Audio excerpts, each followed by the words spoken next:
Guys, I'm gonna try and show you this little issue I had with this these buttons on the '07 Polaris. I had a problem with the kill switch. It wasn't working. All of a sudden it just wasn't working. I couldn't start it. There was no power anywhere. So luckily I tracked it down to the kill switch, so I took it all apart. You know what happens when you take these apart, right?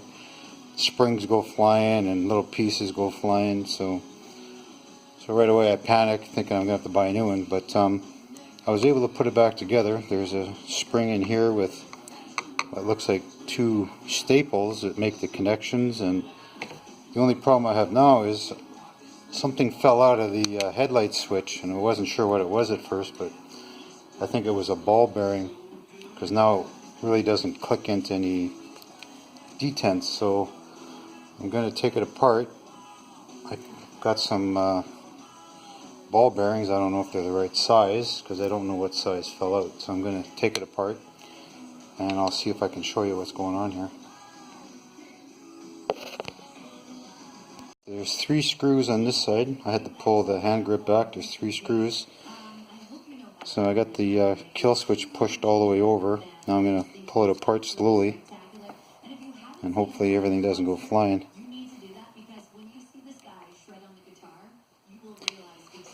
Really all I need to do is get the headlight switch out.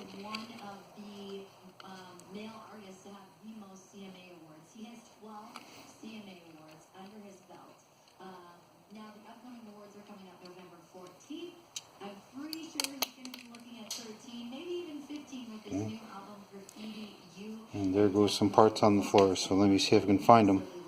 It's with this switch. Okay, there's the switch. Now, there's a little spring that goes in that hole. I'm not going to put that in right now. And here's the 2, look like little staples that fell on the floor. I was able to find them. And they have to go in there like that. There's one there. There's 2 of them. Trying to show you this, not easy. Anyway, those 2 staples have to go in there, the spring behind it, and on the other side there's a ball bearing that has to be put in.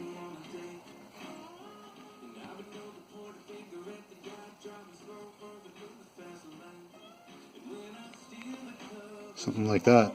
Now how the heck do you keep that all together? I wish I knew. Thinking what I might do is just crazy glue that ball bearing onto the spring just to get it in there. I think once it's in there it should stay. So I'm going to give that a try.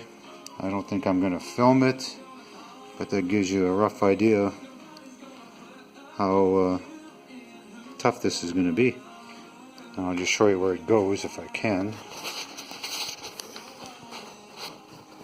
And those has to go right in there.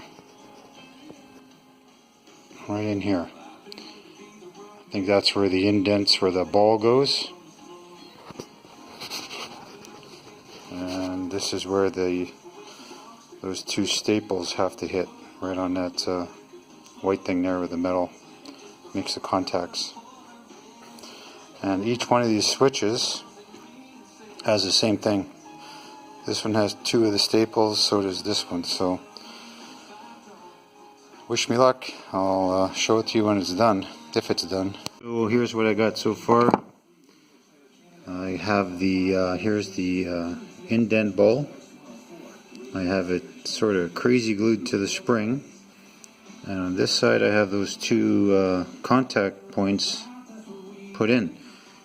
So now I have to put that in the switch. So I'm not going to film it, but I'll show you when I'm done. Maybe just a few seconds to put this switch back in, and this was a little bit stiff, so I had to back the switch off, cover a bit, and move it around. But now, if you can see on the instruments there, the kill switch works. It turns on. Let's try the headlights. That's the low beam. That's the high beam. As you can see, there is indent. A little bit stiff, but it's working. Okay, well, I hope that helps anyone else has the problem. Thanks for watching.